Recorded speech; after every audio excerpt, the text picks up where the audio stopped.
Benvenuti nel video dedicato alla modifica dell'incavo utilizzando il configuratore presente in TTCAD L3. Come esempio prendo un corpetto base, ma le modifiche che vi faccio vedere sul corpetto base si possono fare anche sul corpetto con le riprese. Prendiamo un corpetto di tipo B, vado qui sotto dove c'è scritto crea nuovo progetto per il sottotipo selezionato, clicco, mi si apre questa finestrella che mi chiede vuoi usare la creazione guidata per questo nuovo progetto del sottotipo selezionato? Gli dico di sì. Mi porta all'interno del configuratore. La prima pagina che mi trovo di fronte è la pagina misure. Vi ricordo che c'è un video dedicato a questa pagina. In questo video vi farò vedere modifica incavo. Seleziono. Nella finestra grafica di destra mi trovo il mio davanti e il dietro. Vi faccio subito vedere una cosa. Sia il davanti che il dietro è presente questa misura, questa quota. Il simbolo davanti, questo, indica che la misura che è presente è quella della curva dal punto C al punto D, quindi del nostro incavo. Questo per quanto riguarda il davanti e questa misura è per quanto riguarda il dietro. Questo c'è anche molto utile per quando volete modificare l'incavo, così avete subito a colpo d'occhio, vedete la misura che vi esce. Qui in alto, valore accorciamento spalla. Accorciamento spalla vuol dire la lettera C di quanto la voglio spostare verso la mia sinistra.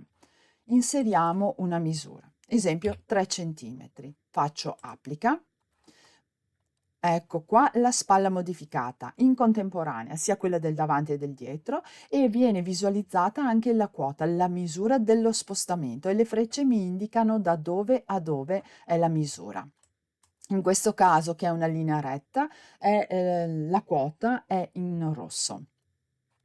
Vi ricordo che l'accorciamento spalla non viene nella maggior parte fatta quando si ha una manica. Quando si vuole poi applicare una manica, questo accorciamento spalla non viene eseguito, solamente in pochissimi casi, uno dei quali è quando abbiamo una manica molto arricciata, con un'arricciatura sul colmo manica molto ricca, allora bisogna accorciarlo, ma altrimenti normalmente l'accorciamento spalla viene eseguito quando non c'è una manica, ad esempio vogliamo un gilet o uno smanicato.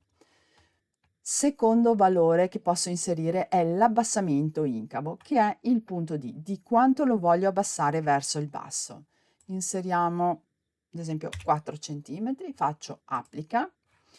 Ecco qui l'abbassamento incavo avvenuto sia sul davanti che sul dietro e do anche la quota visiva dei 4 centimetri. L'abbassamento incavo può essere effettuato anche in un altro modo.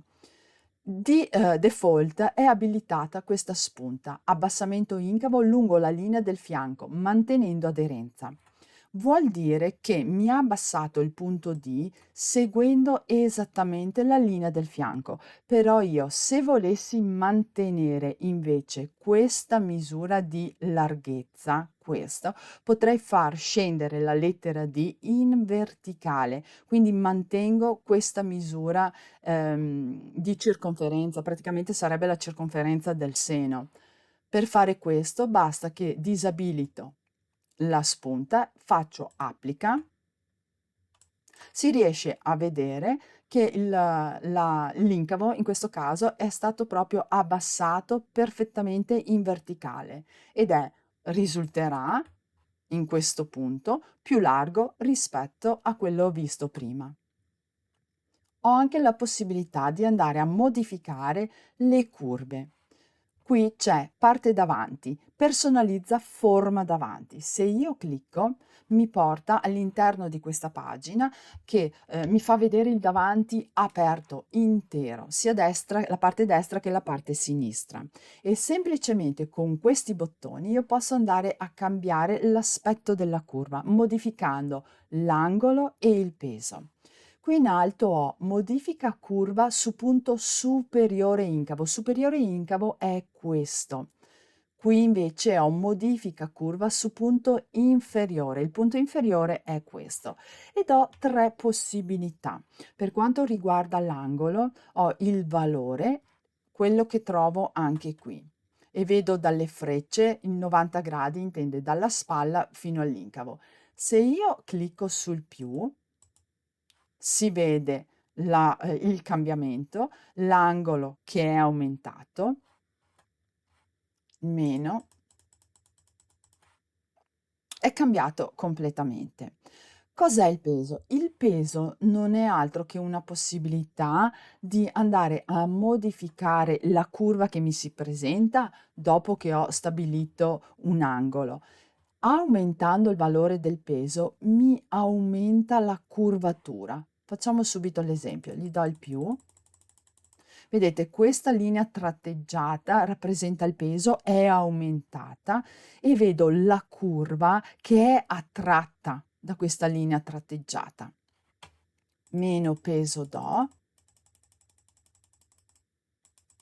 Vi ricordo che il peso non può essere mai a 0, altrimenti l'angolo non si può modificare. Se io metto a 0 non ho più la possibilità di modificare l'angolo, quindi il peso deve essere sempre presente, minimo, ma deve essere presente per poter poi andare a modificare anche l'angolo.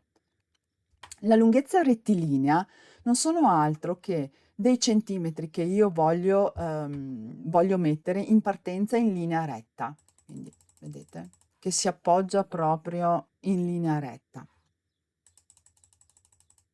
Diciamo che nella maggior parte dei casi viene utilizzato l'angolo e il peso. La stessa cosa posso andare a modificare il punto inferiore dell'incavo, sempre utilizzando l'angolo e il peso. Se tolgo peso, vedete, la curva è minore. Aggiungo peso, ho una maggiore curvatura. È proprio attratta la curva da questa linea tratteggiata. Supponiamo di volerlo lasciare così, che l'incavo voglio fare una specie di canotta. Faccio ok, esco e vedo il davanti con la modifica che ho apportato. La stessa identica cosa potrei fare per il dietro, lo posso personalizzare. Spero di esservi stata utile. Ai prossimi video. Ciao ciao!